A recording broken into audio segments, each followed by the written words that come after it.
ప్రియులారా, ఈ good Friday సందర్భంగా యేసుక్రీస్తు ప్రభువారు సిలువలో పలికిన మొదటి మాట, తండ్రి వీరేమి చేయించున్నారో వీరు ఎరుగరు కనుక వీరిని క్షమించుము అనే మాట పలికి ఉండటం మనకు తెలుసు.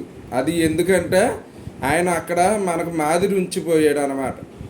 ఆయన మనల్ని క్షమించిన రీతిగా ఆయన మత్తయి సువార్త 18:35, మత్తయి సువార్త 6:14-15, మార్కు 11:25 ప్రకారం మనకు విరోధంగా ఉన్నవారు మన శత్రువులను మనం క్షమించని ఎడల ఆయన కూడా మనల్ని క్షమించాడు అనేటువంటి సందేశాన్ని మనకు చెప్పుచూ, మీరు అలా చెయ్యాలి, నేను మిమ్మల్ని క్షమించాను కాబట్టి మీరు కూడా ఈ ఎడల అపకారం చేసిన వారిని క్షమించండి, లేదంటే మీకు క్షమాపణ దక్కదు అని చెప్తున్నాడు అనమాట. కనుక మనం ఆ ప్రకారంగా మనకు అపకారం తలపెట్టిన వారిని మనం క్షమించాలని ఈ వాక్యం ద్వారా నేను మీకు తెలియజేస్తున్నాను.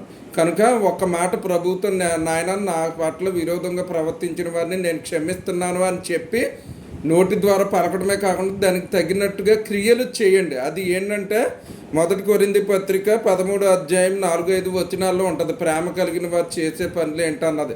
అంటే అపకారాన్ని మనసులో పెట్టుకోదు, దంభంగా ప్రవర్తింపదు అని చెప్పి ఇలా కొన్ని వచనాలు ఏదైతే ఉన్నాయో ఆ ప్రకారంగా చేయాలని చెప్పి ప్రభువు కోరుతున్నాడు. అప్పుడే మన క్షమాపణ నిలుస్తుందని, లేదంటే ఆ క్షమాపణ నిలవదని ప్రభువు దీని ద్వారా మనకు తెలియజేస్తున్నాడు. కనుక మనం ఆ ప్రకారంగా చేసి ఆయన ఇచ్చే క్షమాపణను పొందుకుందాం. దేవుడి వాక్యమును దీవించును గాక.